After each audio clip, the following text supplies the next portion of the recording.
만나뵙게 돼서 반갑습니다. 코로나 상황으로 인해서 직접 이렇게 뵙고 인사드리지 못하는 상황이 너무 안타까운데요. 빨리 이렇게 직접 만나 뵙고 인사드릴 수 있는 그런 설명회를 통해서 우리 학생들과 진로 진학에 대한 이야기를 나눌 수 있는 그런 시간이 찾아오기를 기원하겠습니다. 저는 오늘 김포시 관내 중학교 3학년 학생 학부모님들을 대상으로 슬기로운 고등학교 생활 그리고 고등학교에서 배우는 수학에 대해서 설명을 해드리고자 이렇게 찾아뵙게 된 파주고등학교의 교사 권익현이라고 합니다. 만나 뵙게 돼서 반갑습니다. 네. 저의 소속은 학교 현장에서 지금 현재 수학을 가르치고 있는 현장 교사이고요. 경기도교육청에서는 미래교육정책과에서 진로진학 지원단이 운영이 되고 있는데 지원단에서 오늘 김포시의 중3 학생 학부모님들에게 수학이란 어떤 과목이고 그리고 고등학교에서 배우는 수학이란 또 어떤 내용들을 담고 있고 특히 그 수학 과목을 공부하기 위해서 우리는 어떻게 준비를 해야 되는 건지에 대한 내용들을 짧게 한 1시간 정도의 강의 분량으로 이렇게 준비를 하였습니다. 그래서 목차는 다음과 같습니다. 수학을 바라보는 시선, 그러니까 수학이라는 과목을 어떻게 사람들이 바라보고 있는지, 우리 학생들이 바라보고 있는지에 대해서 이야기를 할 거고요. 그리고 고등학교에서 배우는 수학 교육 과정이 어떻게 구성이 되어 있는지, 이 과목들을 어떤 순서대로 이수를 하게 되는지에 대해서 이야기를 하겠습니다. 그리고 우리 친구들이 보게 될 2025 학년도에 대한 대학 수학 능력 시험 아직 구체적인 진행 계획에 대해서는 이야기를 하지는 못하겠지만 지금 현재의 제도 안에서 어떻게 이렇게 응시를 할 수 있는지 어떻게 출제가 되고 있는지에 대해서 이야기를 하려고 하고요. 그다음에 마지막으로 수학 어떻게 공부를 할 수 있는지 어떻게 공부를 하면 정말로 제대로 할 수 있는지에 대한 학습법을 다뤄보도록 하겠습니다. 네, 수학입니다. 수학이라고 하면 우리 친구들은 무엇을 생각을 하시나요? 사칙연산, 그냥 숫자, 수를 다루는 학문, 이렇게 여러 가지로 이야기를 하시는 경우들이 있습니다.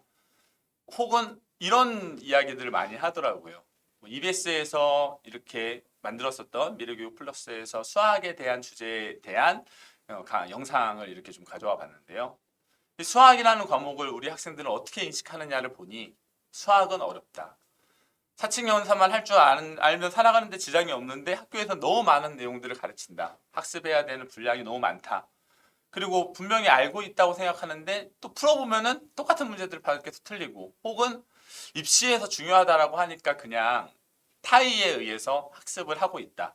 이런 이야기들을 보통 많이 하더라고요.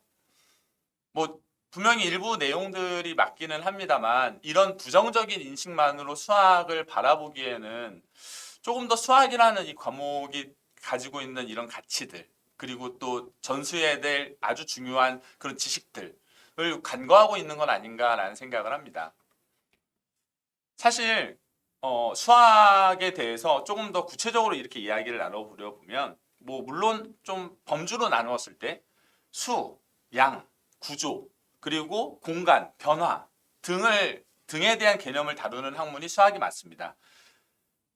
일반적으로는 그래서 저희가 수학이라고 하면은 이제 논리에 대해서도 이야기를 많이 하게 되는데 엄밀한 논리에 근거하여서 추상적 대상을 탐구하고 그리고 규칙의 발견과 문제의 제시 및 해결 과정에 대해서 탐구하는 과목이 바로 수학이라고 이렇게 생각을 할 수가 있습니다.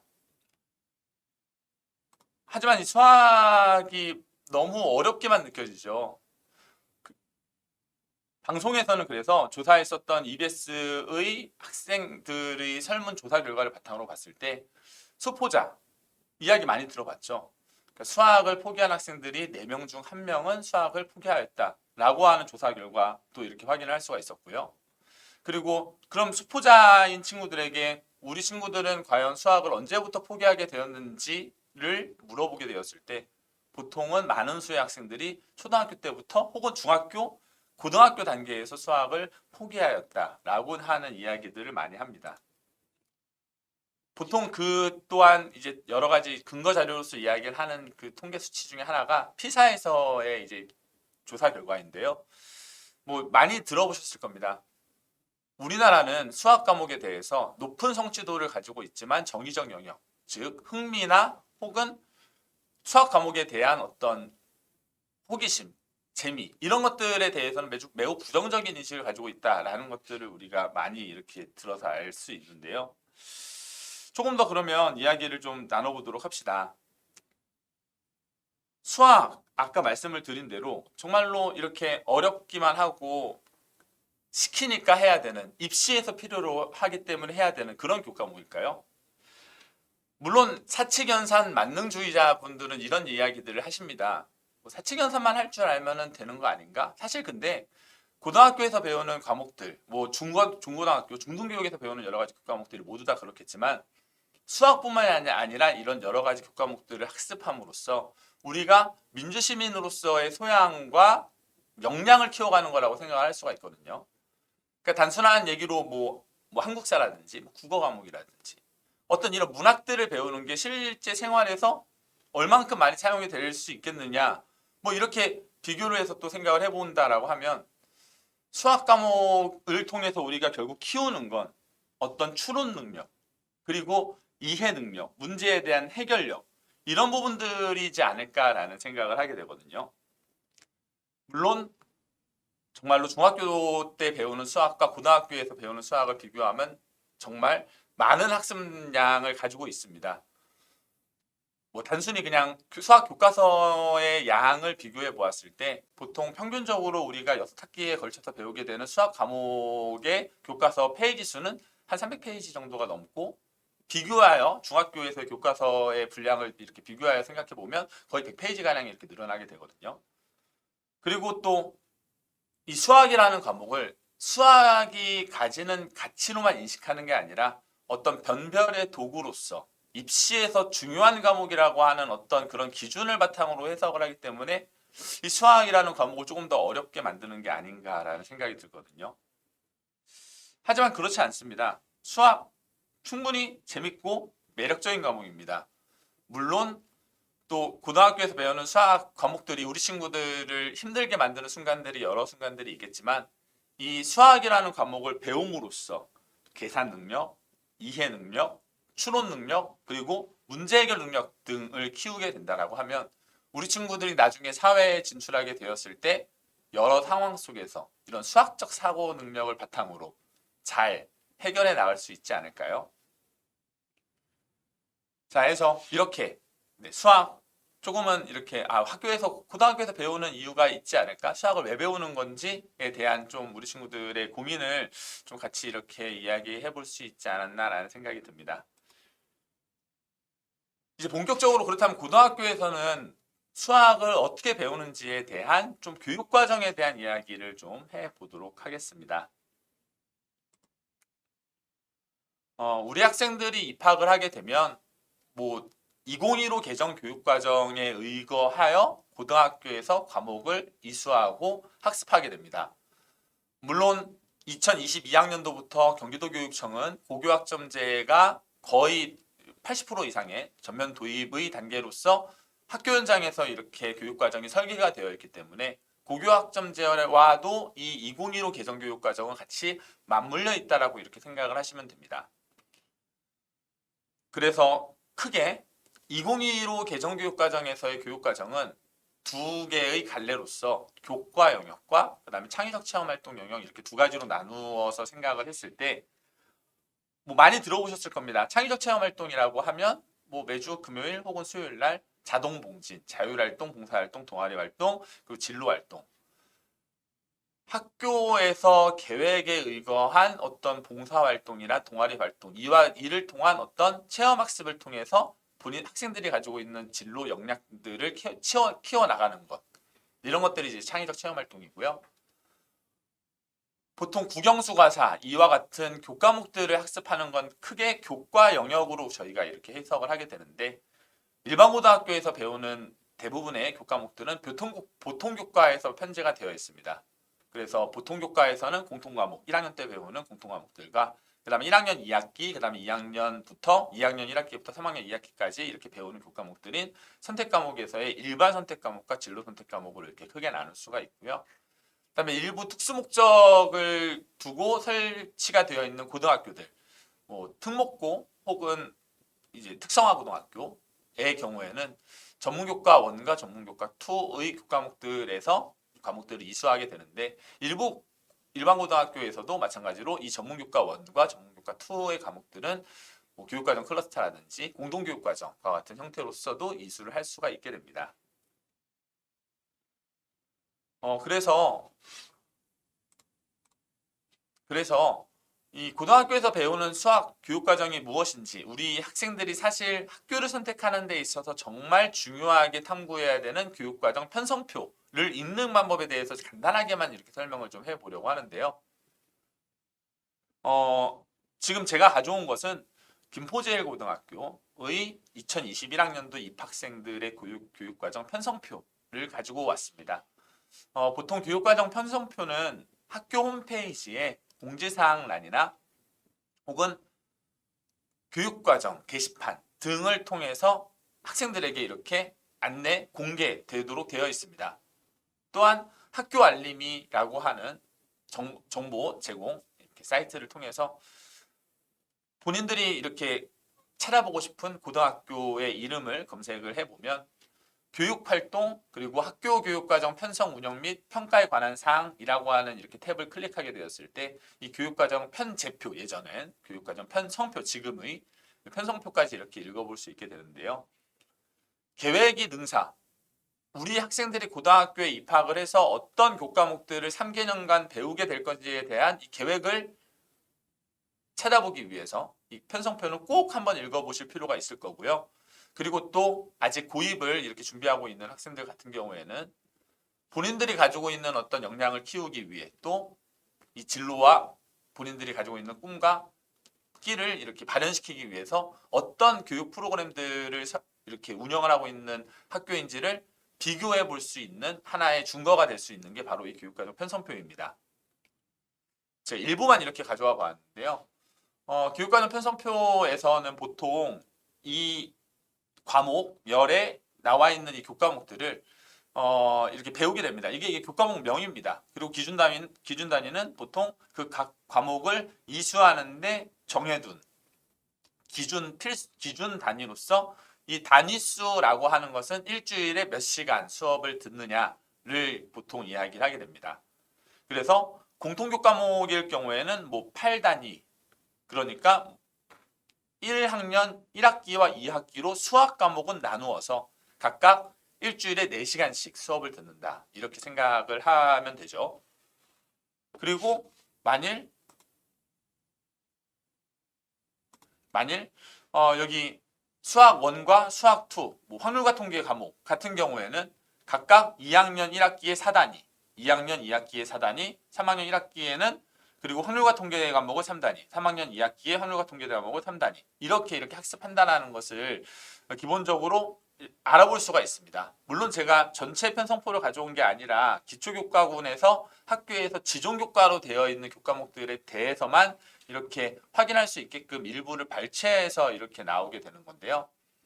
나머지 과목들, 뭐 과학이나 사회 그리고 기초교과간 그리고 다른 교과들 간의 융합교과 간의 이수 과목에 대한 선택 과목 예시는 이 교육과정 편성표를 보면은 자세히 알 수가 있습니다. 수학에 대한 그럼 얘기를 이렇게 좀 제안해서 이렇게 이야기를 드리면 그래 그렇다는 거네. 1학년 때는 수학이라고 하는 공통 과목을 1, 2학기에 4단위씩 나눠서 이렇게 학습을 하게 되고 2학년 1학기에는 수학 1을 2학년 2학기에는 수학 2를 3학년 1학기 2학기에는 확률과 통계 과목을 각각 3단위씩 배운다는 거네.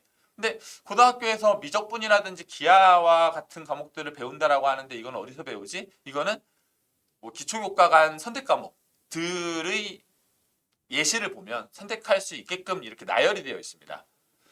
그래서 이 교육과정 편성표는 꼭 혹시 우리 친구들이 관심 있는 학교가 있다라고 한다면 학교 홈페이지 등을 통하여 방문하여 이 정보를 꼭 알아보는 건 필요할 것입니다. 자, 해서 그렇다면은 조금 더 수학에 대한 이야기로 이렇게 제안을 해서 이야기를 하였을 때 고등학교에서는 그렇다면 어떤 수학 교과목들을 배우는지에 대해서 한번 좀 알아보도록 하겠습니다. 먼저 아까 말씀을 드린 대로 1학년 때 배우는 수학 과목은 공통 과목이 되고요. 그리고 1학년을 마치고 이 수학 과목을 이수한 학생들이 2학년에 올라가게 되면 수학 1 과목, 수학 2 과목, 그리고 뭐 미적분 과목과 확률과 통계 과목 같은 경우에는 일반 선택 과목으로서 과목을 이수할 수 있게 됩니다. 그리고 진로 선택 과목, 보통 2학년 2학기, 뭐 3학년 때 이렇게 개설이 되는 교과목으로서 기본 수학, 실용 수학, 기하, 경제 수학, 그리고 수학 가리 탐구, 작년도에 추가가 된 인공지능 수학이라는 교과목들을 선택해서 우리 학생들이 이수를 할 수 있게 되는데요. 뭐 이 교과목들을 그래서 우리 친구들이 희망하는 대로 그냥 이렇게 선택을 해서 이수를 할 수 있는 건 아닙니다. 이 수학이라고 하는 교과목은 사실 계열적인 특성을 가지고 있고요. 나선형의 교육과정을 가지고 있기 때문에 반드시 어떤 과목들을 선이수해야지만 그 다음 과목을 이수할 수 있는 이런 순서성을 좀 가지고 있습니다. 그래서 그 순서성에 대한 이야기를 좀 간단하게 먼저 좀 이야기를 드리면, 일단 수학 과목을 1학년 때 공통 과목으로 이수한 학생들이 그 뒤에 수학 1 과목과 수학 2 과목, 수학 1 과목과 수학 2 과목을 수학 학습 후 선택을 할 수가 있게 되고요. 그다음 미적분 과목 같은 경우에는 수학 1과 수학 2를 학습한 후에 선택을 하여 이수를 할 수 있게끔 되어 있습니다. 그리고 거의 대부분의 과목들, 뭐 확률과 통계라든지 인공지능 수학, 기하, 실용 수학, 수학까지 탐구 교과목 같은 경우에는 수학 과목, 그러니까 공통 과목으로 수학 과목을 학습한 이후에 선택할 수 있는 과목으로 되어 있고요. 일부 상경계열 학생들이 많이 선택을 하게 되는 경제 수학 과목 같은 경우에는 수학 1 과목을 학습한 이후에 선택을 할 수 있게끔 되어 있습니다. 그러니까 마치 테크트리 같은 거죠. 우리 친구들이 많이 하는 게임 같은 거로 비교를 했을 때 뭔가 이렇게 레벨업을 하듯이 과목들을 순차적으로 이수할 수 있는 이런 순서, 계열성에 대한 이야기인데요.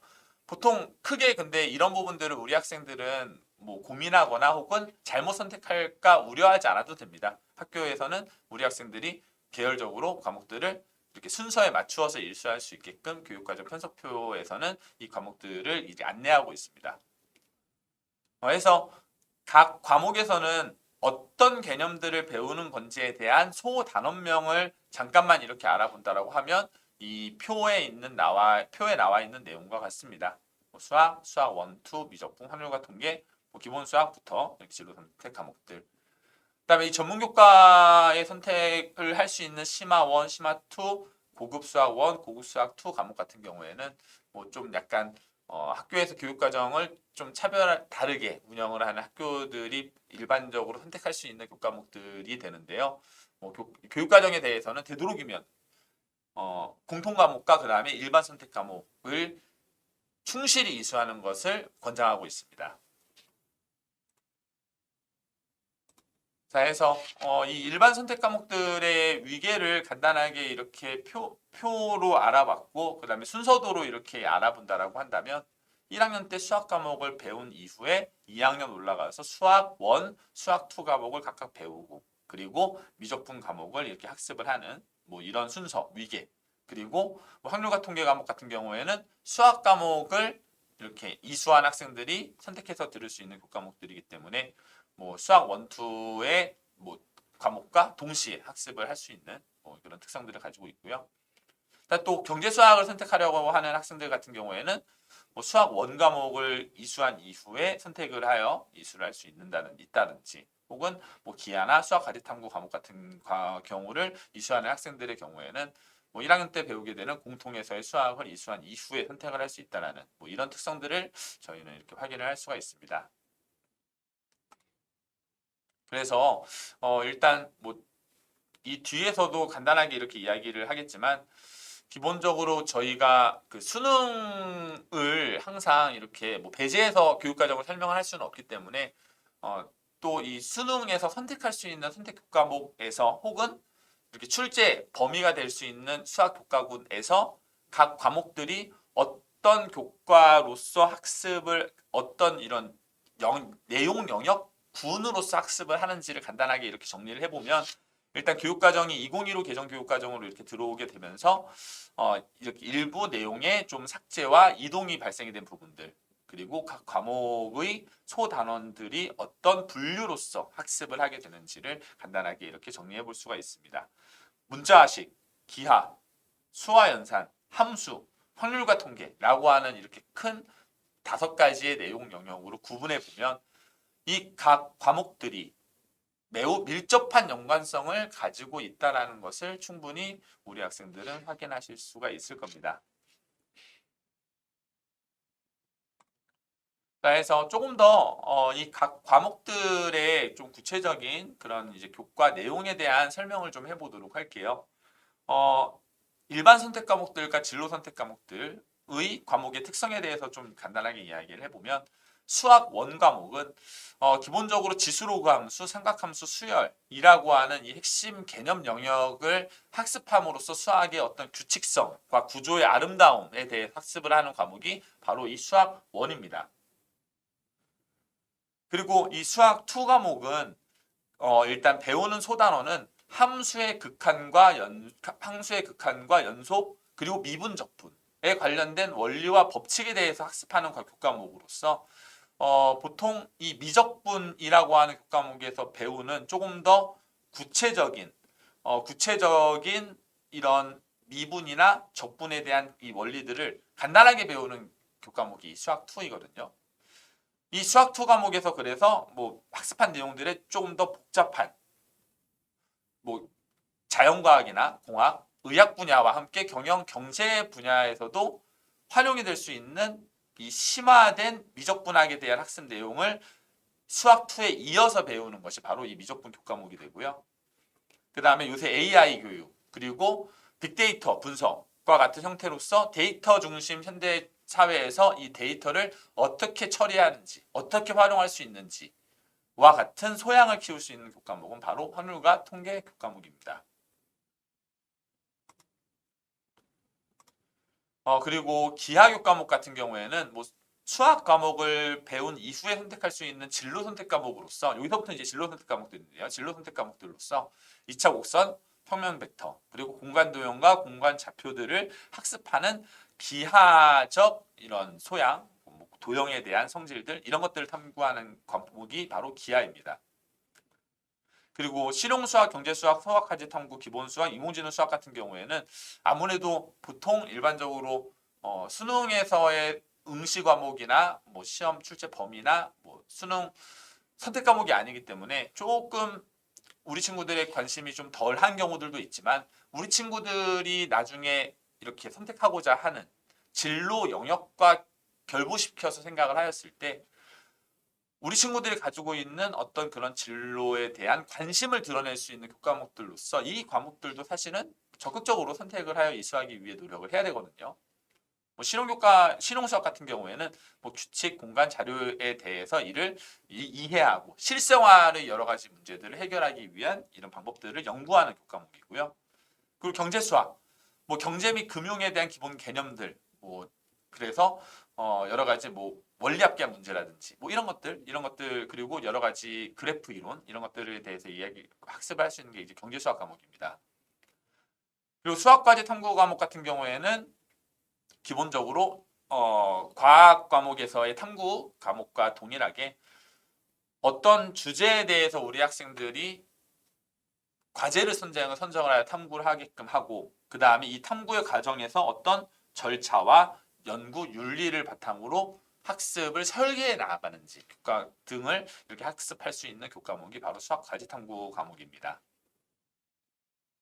그리고 약간 기초 역량 혹은 수학 과목에서 배우는 중학교의 학습 내용들에 대한 한 번 더 이렇게 학습이 필요한 친구들을 위한 기본 수학 과목이라든지 혹은 4차 산업혁명의 핵심 분야인 인공지능에 대해서 이해하고 활용하기 위한 인공지능 수학 과목까지 우리는 고등학교에서 이렇게 배울 수 있게 됩니다.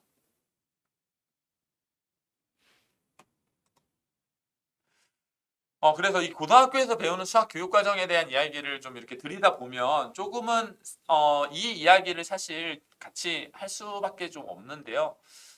지난 7월 서울대학교에서는 2024학년도 대학 신입 학생에 대한 입학 전형 예고안을 발표하였습니다. 2024학년도 신입 학생이기 때문에 뭐 지금 현 고1 학생이지만 사실 이와 같은 어떤 경향, 그다음에 입학 전형에 대한 예고 이를 통해 우리 수험생들이나 학교 현장에 어떤 전달하고자 하는 메시지 이런 것들은 사실 지금 중3 학생들 같은 경우에도 중요하게 좀 이 내용을 해석해야 될 텐데요.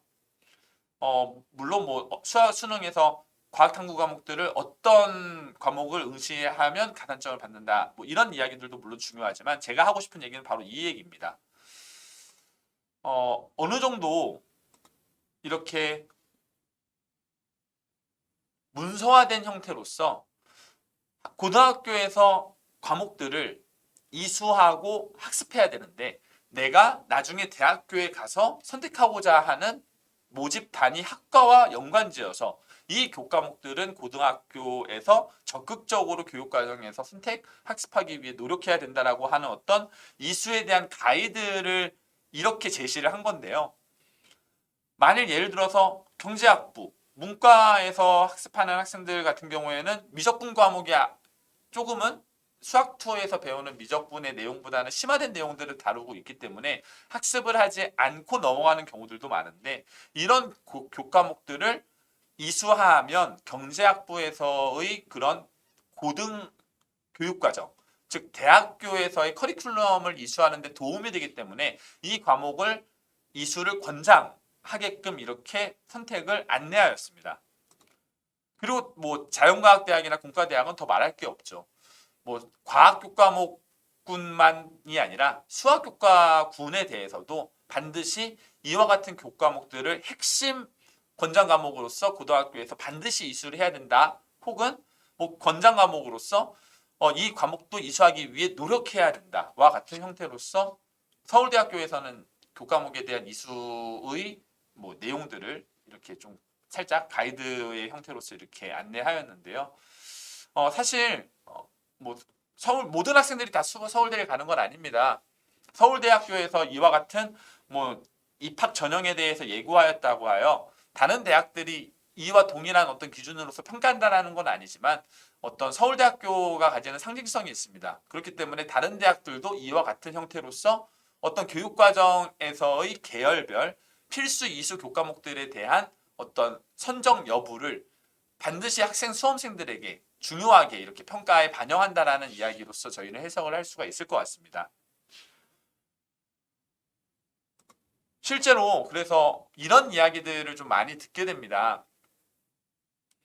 고등학교에서 이렇게 이수를 하게 되는 교과목들 같은 경우에는 뭐 이렇게 공통 과목과 일반 선택 과목의 경우 성취도와 성취 등급이 같이 원점수, 표준편차, 그 다음에 이수자 수와 함께 이렇게 병기가 되게 되고요. 그 다음에 진로 선택 과목 같은 경우에는 성취도만 원점수, 그 다음에 뭐 표준편차, 이수자 수 등급이 표시가 되지 않는 성취도로만 이렇게 표시가 되게 되는데 그렇다 보면은 고등학교에서 과목들을 선택하여 이수하게 될 때 어떤 과목들을 이수를 하는 게 조금이라도 더 유리한지 많은 학생들이 선택을 해서 등급을 받을 수 있는 인원수가 조금이라도 많은 과목을 선택하는 게 유리한지 이런 막 유불리를 막 따지고 접근하는 친구들이 많게 되거든요. 하지만 보통 대학의 입학처나 입학사정관 그리고 위촉사정관 그 대학에서 학생들을 실제 교육하시고 계시는 교수님들을 통한 이렇게 뭐 질문이나 혹은 응답 등을 이렇게 고려하여 보았을 때 되도록이면 우리 친구들이 뭐 이수자 수가 적어서 등급을 잘 못 받을 것 같아서 혹은 나보다 공부를 잘하는 이 친구가 이 과목을 선택하기 때문에 나는 이 과목을 피해서 조금 더 쉽게 성취도를 받을 수 있는 이런 교과목들을 선택을 하고 싶습니다. 라고 이야기를 하는 친구들을 상담하는 과정에서 종종 만나게 되는데 이런 유불리를 좀 판단하지 말고 내가 어떤 전공, 어떤 진로 분야에 관심을 가지고 있는지 그리고 내가 그래서 이 과목에 대한 이수와 역량에 대한 뭔가 발전을 통해서 대학교에 가서 학습할 수 있는 준비를 갖추기 위해 내가 어떻게 발전시켜 나아갈 건지 이와 같은 형태로서 과목을 선택하고 이수하는 걸 적극적으로 권장을 하고 있습니다. 이 수학 과목이 보통 뭐 학생들마다 조금씩 다르기는 한데 고등학교 3개년간 6개 학기에 거쳐서 한 20단위에서 한 30단위 정도의 과목을 이렇게 학습을 하게 됩니다. 그러니까 보통 매 학기 한 4단위에서 5단위, 더 많은 친구들 같은 경우에는 뭐 8단위 뭐 이렇게도 이렇게 매 학기당 이렇게 과목을 이수하게 되는데요. 그 과목들을 통해서 내가 어떤 역량들을 갖추게 되었는지를 확인할 수 있게끔 성장해 나아가는 것. 단순히 그냥 등급을 잘 받기 위한 교과목들의 선택에 그치지 않고 이런 역량의 발전, 그러니까 성장의 그런 측면에서 과목들을 이수했으면 하는 그런 마음을 가지고 있습니다. 자, 이번에는 대학 수학 능력 시험에서 이 수학이라고 하는 교과목이 어떻게 출제가 되고 있고 그 다음에 어떤 선택 과목들, 뭐 선택형 수능으로 바뀌었다는 얘기는 언론 보도를 통해서 올해 많이 이렇게 들어봤을 테니까요. 이 대학 수학능력 시험에서 수학을 어떻게 우리는 이렇게 출제하고 대비할 수 있는지에 대한 이야기도 한번 드려보도록 하겠습니다. 교육부에서 발표한 2022학년도 이후의 수능에 대한 어떤 대입제도 개편안에서 기본적으로 이 선택형 수능, 문이과 통합형의 선택형 수능으로서 수능이 개편이 되었고요. 그렇기 때문에 그 개편에 따라 국어 과목 같은 경우에는 독서와 문학을 공통 과목으로 화법과 작문, 언어와 매체 과목 중 한 과목을 선택하는 형태로서 뭐 국어 과목을 응시하게 되고요. 뭐 수학 과목은 수학 원투 과목은 공통 과목으로서 확률과 통계, 미적분, 기하 이 세 과목 중에 한 과목을 선택을 하여 이렇게 응시할 수 있게끔 이렇게 선택형 수능으로 이렇게 개편이 되었습니다. 뭐 나머지 영어나 뭐 탐구 교과목도 약간의 이렇게 일부 변화가 있는데 뭐 수학에 대한 이야기만 한번 드려보도록 할게요. 그래서 이 공통 과목으로 우리가 수능에서 출제가 되는 수학 원투 과목 같은 경우에는 기본적으로 지수함수와 로그함수, 삼각함수, 그리고 수열, 그리고 함수의 극한과 연속, 미분, 적분으로서 총 22문항에 74점으로 공통 과목을 응시하게 되고요. 선택 과목은 확률과 통계, 미적분, 기하 이 세 개의 교과목 중에서 우리 학생들이 학습한 혹은 선택한 과목 한 과목에 대해 8문항으로 26점의 선택 과목에 대한 응시를 이렇게 치르게 됩니다. 그래서 보통 일반적으로 그 대학에서 뭐 인문사회대학이라든지 뭐 상경대학을 지원하려고 하는 학생들이 확률과 통계 교과목들을 좀 많이 선택을 하는 경향을 가지고 있고요. 그다음에 그 자연과학대학이나 공과대학 같은 경우에는 뭐 미적분 혹은 기하 이 두 개 교과목을 이렇게 선택을 하여 학생들이 수능을 이렇게 응시하게 됩니다. 뭐 아마 다음번 강의에서 변화된 대입제도나 혹은 입시에 대한 뭐 안내 강의를 통해 대학에서는 정시 모집과 그다음에 학생 수능 위주 전형에서 이와 같은 선택 과목에 대한 필수 지정 여부가 이렇게 반영이 되어 있는 학과들이 있습니다. 뭐 보통 일반적으로는 이공계열의 학과를 지원하고자 하는 학생들은 미적분이나 기하 교과목을 반드시 택해야 되는 뭐 이런 이제 부분은 좀 천천히 또 우리 학생들이 이렇게 알아가 봐야 되지 않을까라고 생각을 하는데요. 그래서 뭐 어떤 과목을 선택하는 게 더 유리하다 불리하다 뭐 이런 것을 떠나서 우리 친구들이 어떤 계열로서의 전공을 선택하고자 하는지에 따라 확률과 통계, 미적분, 기하 이렇게 과목을 선택을 하면 좋을 텐데 이번 9월달에 고3 학생들이 치른 대학 수학 능력 시험에 대한 모의평가의 등급 컷을 이렇게 보면은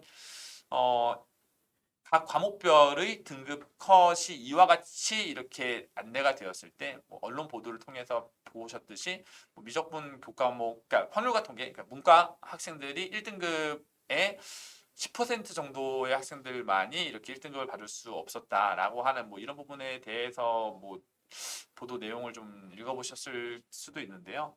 일단 기본적으로 뭐 그런 거를 떠나서 대학에서 대학의 교육 과정을 따라가는 데 있어서 필요한 교과목들을 이수한다와 같은 형태로서 이 수능 선택 과목 역시 이렇게 참고하여 고려하여 선택을 하시는 게 좋지 않을까라고 생각을 합니다. 그래서 작년도 대학 수학 능력 시험의 예시 문항 하나만 이렇게 가져와 봤는데요. 뭐 킬러 문항이라고 부르기 전에 뭐 중킬러 문항이라고 부르는 문제 중에 하나를 이렇게 가져왔는데 이걸 제가 이렇게 지금 2단계에서 이렇게 보여드리는 이유가 고등학교에서 배우는 수학이 왜 어려워지는 건지에 대한 좀 이 뒤에 얘기에 힘을 싣기 위해서 제가 이렇게 문제를 가져왔는데요. 이 문제에 대한 그래서 해설을 보면 뭐 이렇게 깁니다. 그러니까 뭐 성취 기준이라고 이야기를 하는 그 수학 교과에서 각 내용 영역 그 소단원들의 학습을 이와 같이 수행하였는지 어느 한 개의 단원에서만 이렇게 문제를 출제한 게 아니라 복합적으로 우리가 여태까지 배웠었던 수학 전체의 영역에 대해서 각 단원에서 사용해야 될 여러 가지 핵심 개념들을 이렇게 버무려서 통합적으로 이렇게 문제를 내기 때문에 사실 한 개의 개념만 좀 약간 빵꾸가 나 있더라도 이와 같은 문제를 풀기가 쉽지 않은 것은 뭐 분명한 사실이거든요. 그렇기 때문에 좀 고등학교에서 배우는 수학 과목이 어렵다라고 느끼는 친구들이 좀 많지 않나라고 생각을 합니다.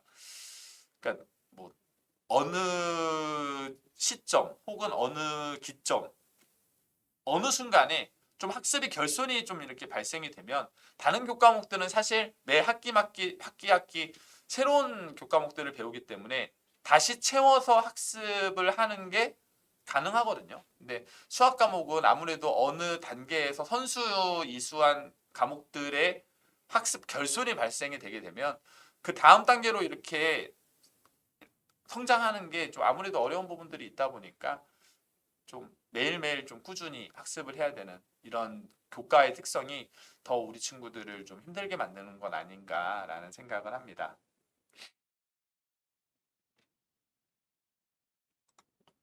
자, 해서 사실 이 이야기를 하기 위해서 지금까지 달려왔습니다. 고등학교에서 배우는 수학 과목 과연 어떻게 하면 잘할 수 있는지 뭐 제가 수학 공부를 하고 수학을 전공한 지가 벌써 한 20년 가까운 시간이 되는데 사실 여러 학습자들을 만나게 되거든요. 그러면 그 학습자들마다 공통적으로 나는 수학을 잘하고 싶어요 라고 하는 이야기를 하는데 구체적으로 그렇다면 어떻게 해야지 수학을 잘할 수 있는 건지에 대한 사실 그 대처, 해결 방안에 대해서 진지하게 한 번도 이야기를 나눠본 적이 없기 때문에 제가 지금부터 설명해드리는 이 수학 학습 방법, 수학 공부법을 바탕으로 조금은 어렵지만 그래도 고등학교에서 배우는 이런 수학 과목에 대한 좀 자신감을 계속 좀 키워나가면 좋지 않을까라는 생각을 하게 됩니다. 자, 그래서 일단 제가 단계적으로 한번 좀 나누어서 이렇게 수학 공부법에 대한 설명을 드려보도록 하겠습니다. 1단계, 현재 학습을 진단하기. 아까 제가 말씀을 드린 것처럼 수학 과목은 나선형의 계열적의 개념 구조를 지니고 있습니다. 이 말인즉슨 만일 내가 뭐 중학교 때 혹은 초등학교 때 어느 특정 단원에서 학습 결손이 발생이 됐다라고 한다면 그 다음 단계로 넘어가기가 쉽지가 않다라는 겁니다. 한번 우리 친구들한테 한번 물어볼게요. 수학 언제부터 좀 어려움을 느껴서 나 수학 안 할래, 수학 포기할래 라는 생각을 하시게 되었나요? 혹시 초등학교 때 뭔가 이렇게 막 분수의 통분, 막 약분, 분수의 사칙연산 이런 학습을 하면서 그때부터 좀 수학이 어렵다라고 생각한 친구들이 있지 않나요? 혹은 중학교 때 뭐 유리수, 의 사칙 연산, 막 소가로, 중가로, 대가로 막 복잡한 그런 수의 연산에서 점점 좀 수학이 힘들다. 혹은 함수. 왜 이렇게 함수가 많아? 막 1차 함수, 2차 함수. 함수라는 게 도대체 어떤 건지 모르겠는데 함수만 보면 나는 막 현기증이 나. 막 이와 같은 수학 학습을 하면서 느꼈었던 어려움과 그런 우리 친구들의 한계. 사실 그 지점에서부터 수학 공부는 시작을 해야 됩니다. 그러니까 객관적으로 내가 수학을 공부하는데 어느 단원에서 혹은 어느 학년에서 학습 결손이 발생이 되어서 그 뒤로 나아갈 수가 없는지를 철저히 진단하셔야 됩니다. 단순히 그냥 또 고등학교에서 배우는 교과목들이 워낙 학습량이 많고 빨리 따라가야 되는 진도들이 있다 보니까 혹시 아직 내가 완벽하게 이해를 하지 못한 상황에서 고등학교에서 배우는 이 수학 과목을 수박 겉핥기식으로 공부하고 있는 건 아닌가라는. 그리고 그 다음은 이제 그렇다면은 공부를 해야 되는데 개념을 어떻게 이해를 해야 되느냐. 2단계 개념에 대한 관계적 이해를 하셔야 됩니다. 이 관계적 이해라고 하는 건 뭐 교육학에서 많이 나오는 표현인데요. 그러니까 이런 얘기 많이 들어보셨을 겁니다. 수학은 개념 학습이 제일 중요해. 개념을 모르면 문제풀이를 할 수가 없어. 그렇다면 개념이 뭔데? 사실 이 개념이라고 하는 건 어떤 뭐 수학에서의 핵심 뭐 정리라든지 뭐 공리라든지 연역적 뭐 연역기하라든지 뭐 이런 데에서 이야기를 하는 뭐 정리라든지 공식이라든지 뭐 이런 여러 가지들을 이야기할 수가 있는데요. 사실 수학 교과서를 이렇게 보면 뭐 수학 교과서의 기본적인 형식은 뭐 우리 친구들이 아시는 것처럼 어떤 기본적인 그 단원의 성취 기준에 해당이 되는 필수 개념에 대해서 먼저 설명을 한 다음에 이를 알아볼 수 있는 어떤 필수 예제와 이와 같은 유형의 문제, 그리고 그 뒤에는 뭐 중단원 평가, 대단원 평가와 같은 익힘책, 이와 같은 형태로 이렇게 구성이 되어 있잖아요. 그렇다면 개념의 설명을 담당하고 있는 이 앞쪽, 그러니까 문제의 그 앞쪽에 서술이 되어 있는 이 교과서의 이 내용들, 과연 내가 얼만큼 진짜로 핵심적인 그 개념들을 완벽히 이해하였는지에 대해서 좀 다른 접근 방법이 필요합니다. 그러니까 막연히 알고 있다. 나는 문제 풀 때 이 개념을 활용할 수 있어. 의 차원으로 접근이 이루어지면 안 됩니다. 제가 여기에서 그래서 관계적 이해하기라고 표현을 하는 방법은 개념을 완벽히 알고 있다는 것은 남들에게 이를 설명할 수 있다는 걸 이야기하거든요. 그러니까 나의 언어로 개념을 한번 정리해보고 이를 뭐 노트 같은 데에다가 한번 이렇게 쭉 이렇게 나열한다라고 생각을 해보세요. 그러니까 만일 뭐 함수의 극한에 대한 정의를 교과서에서 배웠다라고 했을 때 뭐 좌극한과 우극한을 도입하고 이 좌극한과 우극한이 같을 경우 함수의 극한이 존재하고 그때 그 값을 극한 값이라고 얘기를 한다. 뭐 말로 표현을 하면 이렇게 이야기를 할 수가 있지만 이를 우리가 이 다음 단계에서 문제풀이에 정말로 적극적으로 이렇게 활용하기 위해서는 이 개념을 남들에게 설명해 줄 수 있는 정도까지 학습하고 이해해야 된다는 이야기입니다.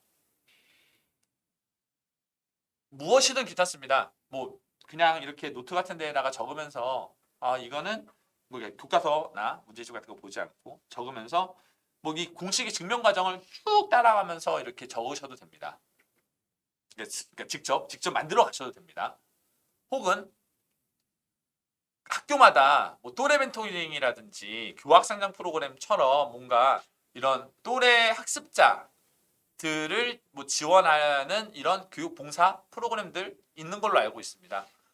혹은 뭐 꼭 그런 형식이 아니더라도 그냥 평상시에 내 친구들에게 내가 오늘 함수의 연속에 대해서 배웠는데 이 연속에 대한 개념을 한번 너희들에게 설명해 볼게. 친구한테 그냥 내가 너한테 이거 설명해 볼 테니까 내가 이해하고 있는 게 이게 맞는지 한번 봐줘. 이런 식으로 이렇게 개념을 완벽하게 이해를 했다. 뭐 그래서 뭐 여기 나와 있는 대로 이게 제가 교과서에서 도함수라고 하는 것에 대한 그 개념을 이렇게 살짝 이렇게 가져온 건데요. 이와 같은 형태로서 그러니까 도함수라고 하는 건 어떻게 보면 함수 관계거든요. 대응 관계인데 이와 같은 뭐 도함수를 그래서 다른 기호로도 표현할 수 있고 미분계수의 정의에 의해서 f'x는 리미트 h가 0으로 간다 했을 때 h분의 fx 플러스 h 마이너스 fx다. 미분계수의 정의와 약간 다르지만 함수적인 특징을 가지고 있구나. 이와 같은 개념에 대한 완벽한 이해는 관계적 이해를 통해서 우리 친구들이 할 수가 있을 겁니다. 자, 그러면 이 다음 번으로 이제 문제 풀이에 대한 이야기를 해야 될 텐데요. 보통 그러니까 워낙 많은 문제들을 풀어야 되기 때문에 기계적으로 문제를 푸는 학생들이 많습니다. 뭐 시중에 나와 있는 어떤 뭐 교과서, 그러니까 교과서도 사실 문제가 그렇게 적은 편은 아닌데요. 보통 뭐 개념서나 문제풀이서 막 이런 것들을 이렇게 푸는 친구들 같은 경우에는 막 한 학기에 막 몇천 문제 가까이를 이렇게 막 풀다 보니까 사실 뭐 시험 문제에 나왔을 때 그냥 문제를 보자마자 아 이거는 내가 풀어본 문제야라고 알고 있는 혹은 암기한 내용대로 그냥 막 기계적으로 이렇게 문제를 푸는 친구들이 있는데 사실 이와 같은 수학 문제 해결법은 어느 특정 단계 이상으로는 성장을 할 수 없게끔 만듭니다. 문제를 이렇게 가져와 봤거든요. 그림과 같이 밑면의 지름의 길이가 4인 원기둥의 건널비가 38파이일 때 이 원기둥의 높이가 얼마인지를 구하라는 문제. 아까는 너무 좀 준킬러 같이 어려운 문제를 가져왔으니까 이번엔 좀 간단한 문제를 좀 가져왔습니다. 한번 이 문제 한번 읽어보시겠어요? 읽어보시고 중학교에서 배웠던 학습 내용을 가지고서 문제를 한번 간단하게 좀 풀어볼까요?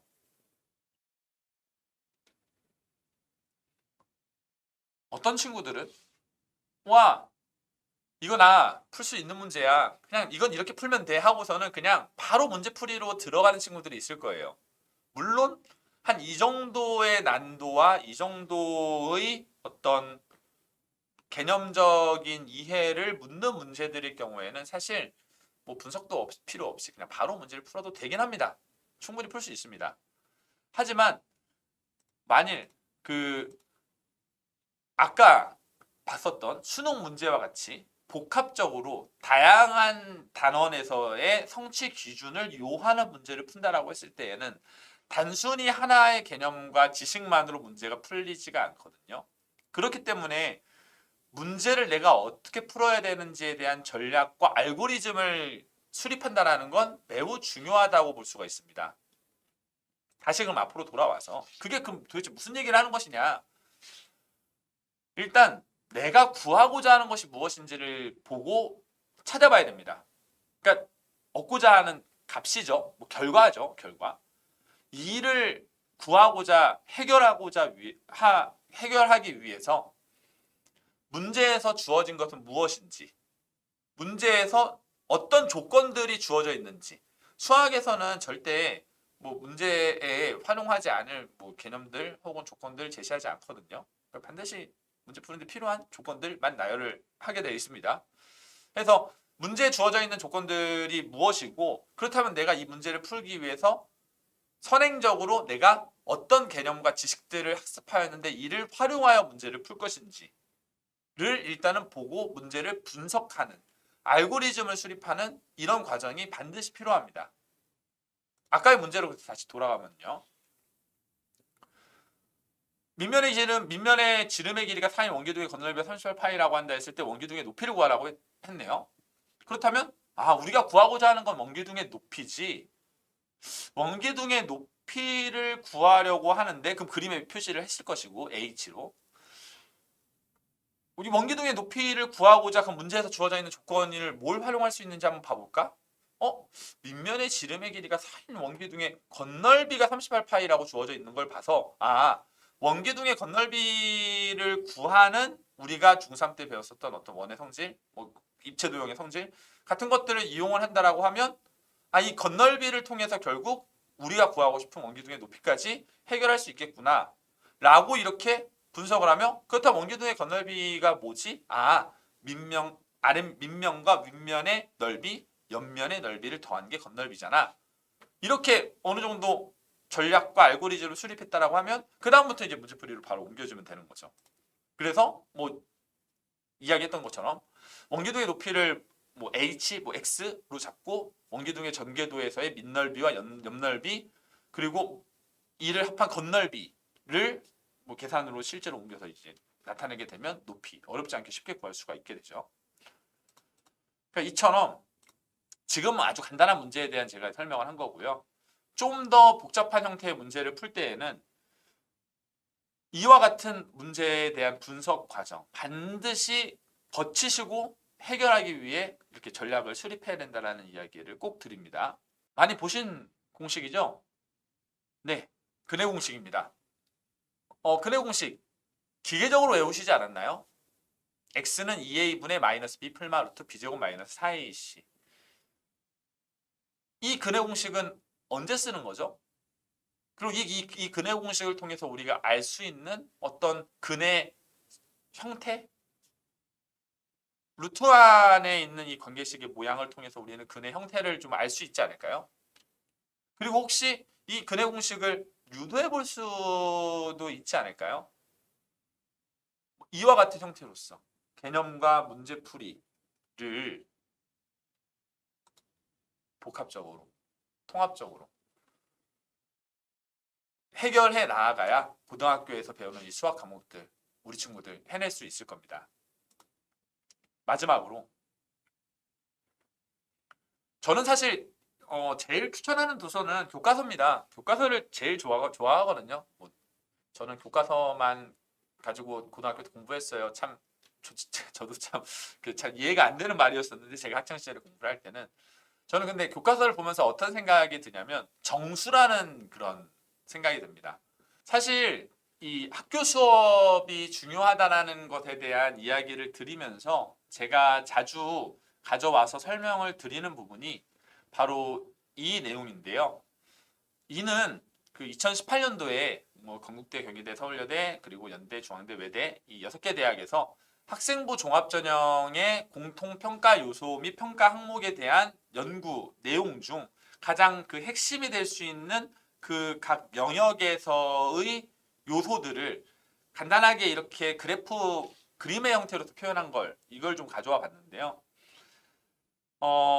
아시겠지만 지금 현재 물론 정시 모집 혹은 수능 위주 전형의 선발 인원과 비율이 뭐 주요 대학의 경우 40%까지 확대가 되었다라고는 하지만 여전히 일반 고등학교의 재학생들이 가장 많이 대학을 진학할 수 있는 전형과 방법이 바로 학생부 중심 전형입니다. 학교 현장에서는 그래서 학생 중심형으로 우리 친구들이 학교 수업에 적극적으로 참여할 수 있는 이런 활동 중심형의 수업으로 많이 변화되었고요. 이를 통해 뭐 수행평가라든지 프로젝트 평가라든지 교과 연계 진로 탐색 활동 이와 같은 활동들을 통해서 우리 친구들이 어떤 분야에 관심을 가지고 있고 진로 분야가 어느 부분이 적성에 잘 맞고 내가 요새 혹은 학교 활동을 하면서 이런 부분들에 대한 활동에 관심을 드러내었는지 경기도교육청에서 발간한 과목별 세부능력 특기사항에 대한 기재 예시를 제가 일부만 이렇게 발췌해서 이렇게 가져와 보았을 때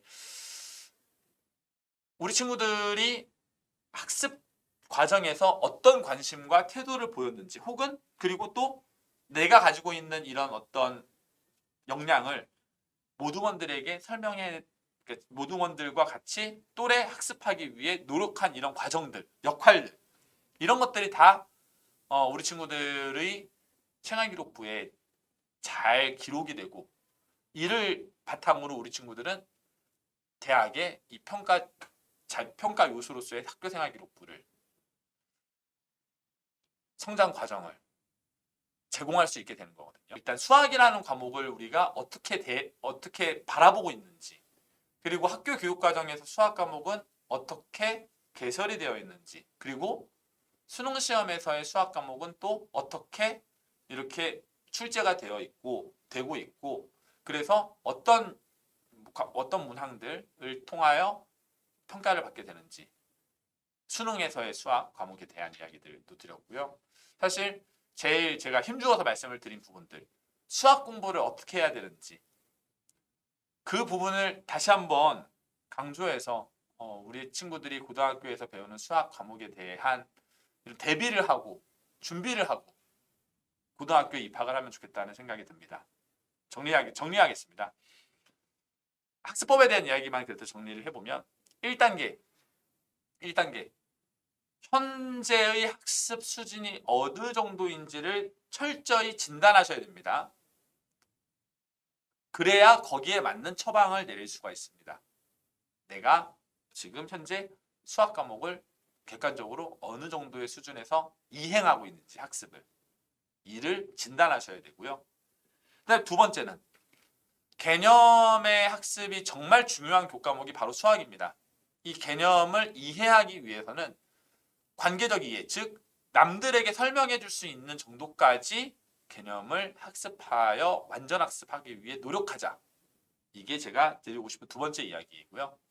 그다음에 세 번째는 그냥 기계적으로 문제를 풀려고 하지 말고 문제들마다 내가 구하고자 하는 것이 무엇이고 문제에서 주어진 조건이 무엇이고 내가 그리고 이 문제를 풀기 위해서 어떤 개념이라든지 혹은 뭐 정리, 공식들을 활용할 수 있는지들을 분석해서 문제에 따른 해결 전략과 알고리즘을 수립해야 되는지 문제풀이의 전략에 대한 이야기를 세 번째로 드렸고요. 그 다음에 마지막으로 네 번째는 교과서와 학교 수업에 충실하자. 이렇게 네 가지를 정리해서 이렇게 이야기를 드리겠습니다. 네, 해서 긴 시간 들어주셔서 감사했습니다. 저는 파주고등학교의 교사 권익현이었고요. 앞으로도 우리 친구들 고등학교에 올라가서 배우는 수학 교과목에 대해서도 정말 계속된 성공의 경험을 바탕으로 수학 과목을 좀 즐겁고 재미있게 할 수 있는 그런 시간들이 함께하기를 저도 멀리서 같이 기원하겠습니다. 네, 발표는 여기서 마치도록 하겠습니다. 감사합니다.